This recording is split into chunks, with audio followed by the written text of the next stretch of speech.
In the last 3 days, we've sold close to £70,000 worth of gold and silver. That's not bad going. It's a crazy market right now, certainly for gold and silver, and I want to share some of my insights on what it was like to sell gold and silver in this volume. What worked well, what didn't work well, and also share unfortunate banking woes where customers' bank accounts were blocked, locked, frozen, and oh, so many woes.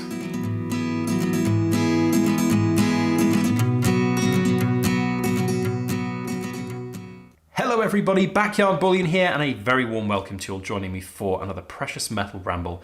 Now before we jump in and talk about the huge amount of gold and silver that I've sold in the last few days and how that went and the related banking woes, you won't believe quite how bad it was, I do want to address the bigger, wider geopolitical situation at the moment, which is of course the assassination attempt on Donald Trump and how that might have an impact on the precious metal markets. Uncertainty and craziness in this world, which is most certainly what's happening right now, will have an impact come market open, and how much that is going to be, I don't know. Whether silver and gold are about to do this or this could be anybody's guess. I don't know, and everybody else out there doesn't know. We'll just have to wait and see how it unfolds. But one thing that is for sure is that the fearmongers will be out. There will be a lot of fearmongering out there telling you that now is the right time to back up the truck and buy as much as possible.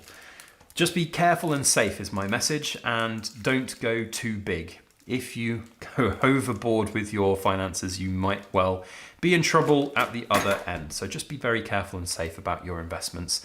And whilst this channel is not a political channel, I think we can all agree that there is no place for political violence and it's just not acceptable. So hopefully everybody out there in this wide, crazy world can stay safe and smart and buy their precious metals responsibly. Now, with that said, let's move on to the topic of discussion today, which was how it was to sell close to £70,000 worth of gold and silver over the last couple of days. If you followed my channel for a while, you'll have seen that massive batch of silver. And if that's no reason to hit the thumbs up button on this channel, then make sure that you do. And subscribe if you'd like to see videos like this in the future. I'm sure we'll have other batches of massive amounts of gold and silver to talk about and show at some point. And look at that, here's 10 beautiful gold Britannias just shining away. Absolutely fantastic. So, how did it go? You may have seen the video with 33 kilos of silver, plus a bunch of gold and some coins as well. Now, for those that might not know, that wasn't all mine. I wish, goodness me, I wish that was my stack of gold and silver, but it wasn't all mine. I was selling it on behalf of somebody else. So for those that don't know, I am an intermediary seller. I offer this service for people so they can get hopefully a little bit of a better price than if they went to a dealer. And hopefully, well, I know for sure that we have managed to get this seller a better price for his gold and silver, but I charge for my services and there's no avoiding that. I'm not ashamed of that. It's part of business. And it was very interesting to do that. I did think and I did say to the seller at the time when we were talking about this that I felt it would be a challenge for my buyers club to sell quite so much all in one go. So how did it go? Well, I'm very proud to say that it's pretty much all gone, with the exception of 3, at the time of filming anyway, 3 1-ounce gold Britannias and 1 gold Krugerrand. We sold everything. 20 ounces of gold, 33 kilos of silver, 4 platinum coins, and 100 odd ounces of silver coins. Really quite incredible to get all of that gone, I think, in such a short space of time. Now, I have to say, I was pessimistic and also optimistic at the same time about how fast it would go.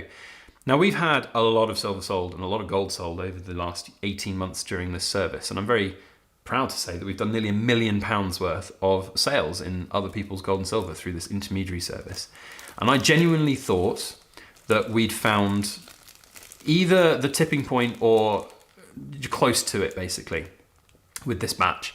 So when I put all of that up for sale through our website and various social media platforms, and it didn't all go in a day, I was a bit disappointed. But then I have to remind myself that even just selling £37,000 worth in a day, which is what we did, is not bad going.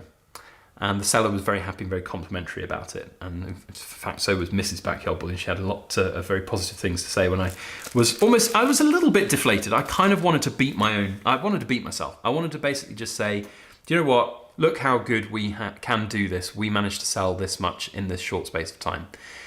It wasn't necessarily that easy though. So what was easy and not so easy to buy and sell? A lot to factor in when you've got a big stack like this and how to go about it. Let's talk about the kilo bars first. So there were 33 1 kilo bars. They are all now packed up and gone. So I've only got this one left, which is just about to be packed up and sent off to its new owner, which is saved to last. I love it. It's beautiful. I was nearly going to buy this myself, but alas, the budget did not allow for that to happen. But kilo bars, hard to sell right now. Let's be quite frank. Certainly when you have 33 of them and you put them all up for sale. They did go though, and they went in the space of three and a half days, something like that. Wednesday, I think the last one sold Saturday lunchtime, about then, this one.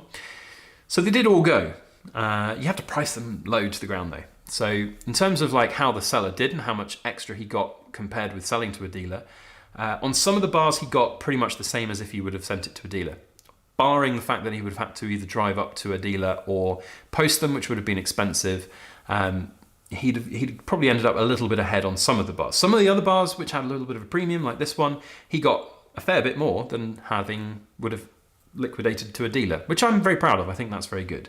Now, from my perspective as an intermediary, I charge for my service. And with the first batch of sort of £46,000 worth of gold and silver, my charges for that was £2,000.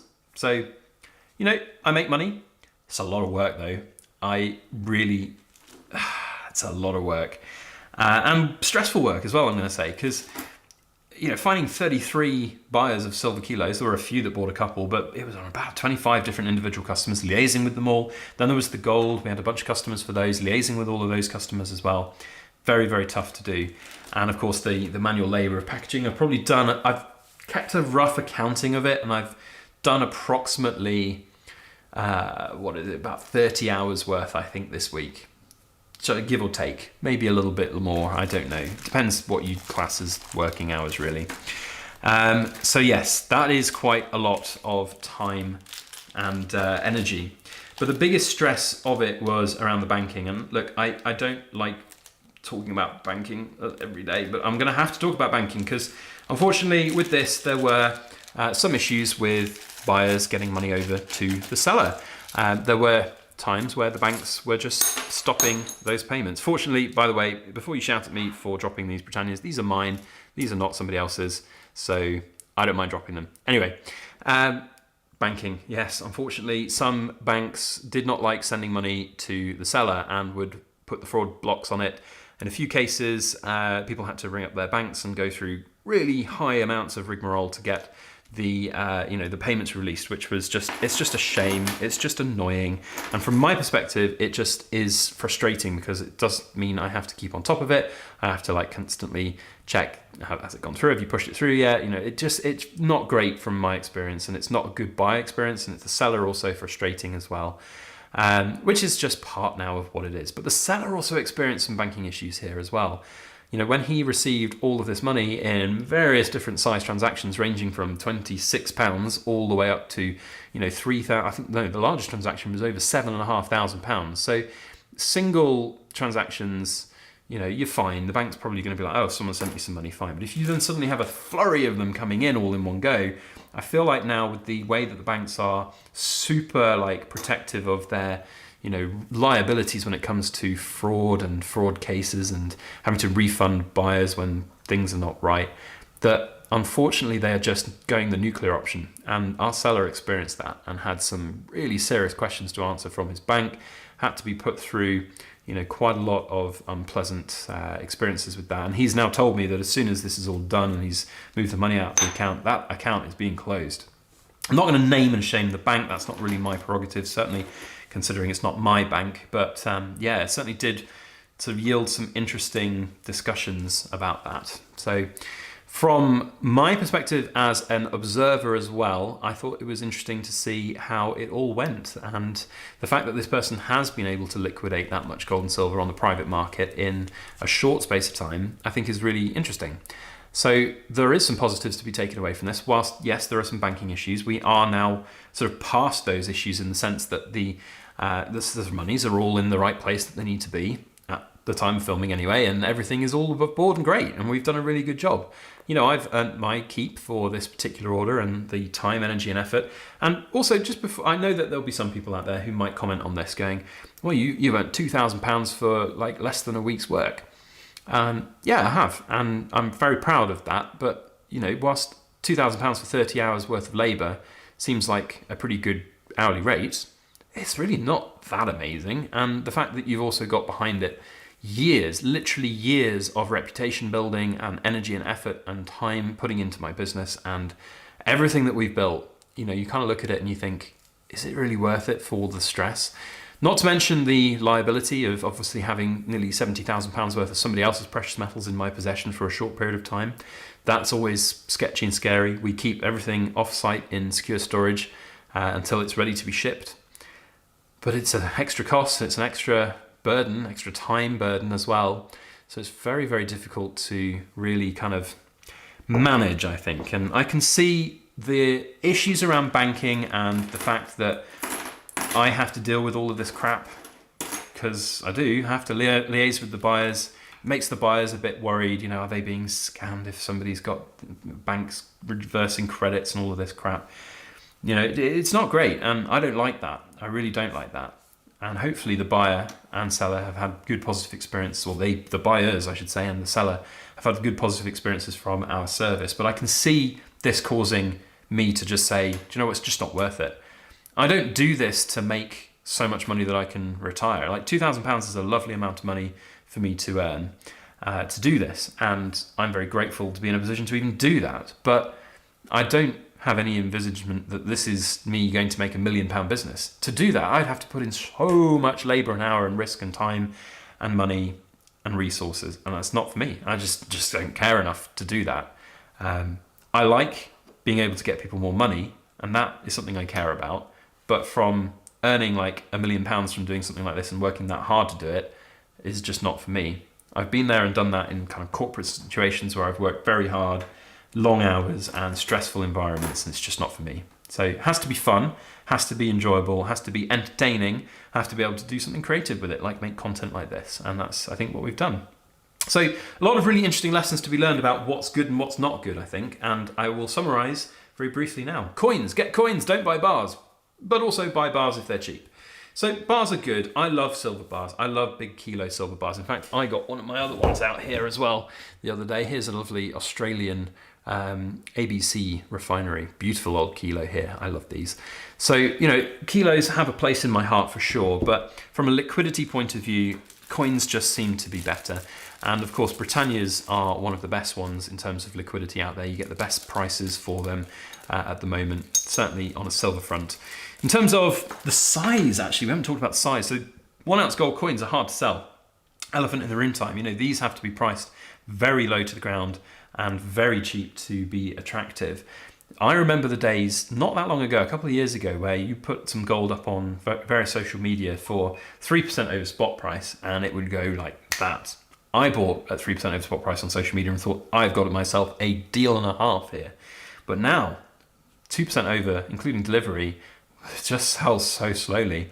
It really does. Spot price, you know, anyway, gold's high right now.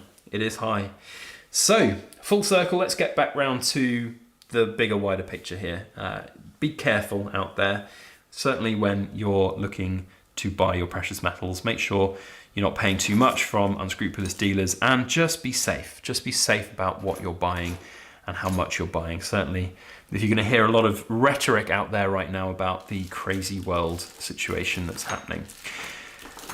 That's it from me. Thank you all for watching. Let me know your thoughts down in the comment section. I don't want any political comments down there, but I know there'll be a few. Just keep it light. You know, we're in a crazy world and we can't all agree on various things, but we're here to talk about precious metals, not about politics. So let me know your thoughts down in the comments. Have you experienced something like this, selling this much gold and silver? How did you get on? Are you looking to sell some gold and silver at some point in the future? And would you use a service like mine to get it working? That's it from me. We'll see you on the next video. A big thank you to our Backyard Bullion Ramblers for watching to the back end of the video, and to the Cool Kids Club members. You're super extra special cool. We love you very much, and we'll see you next time. As always, please make sure that you like, share, comment, and subscribe for more.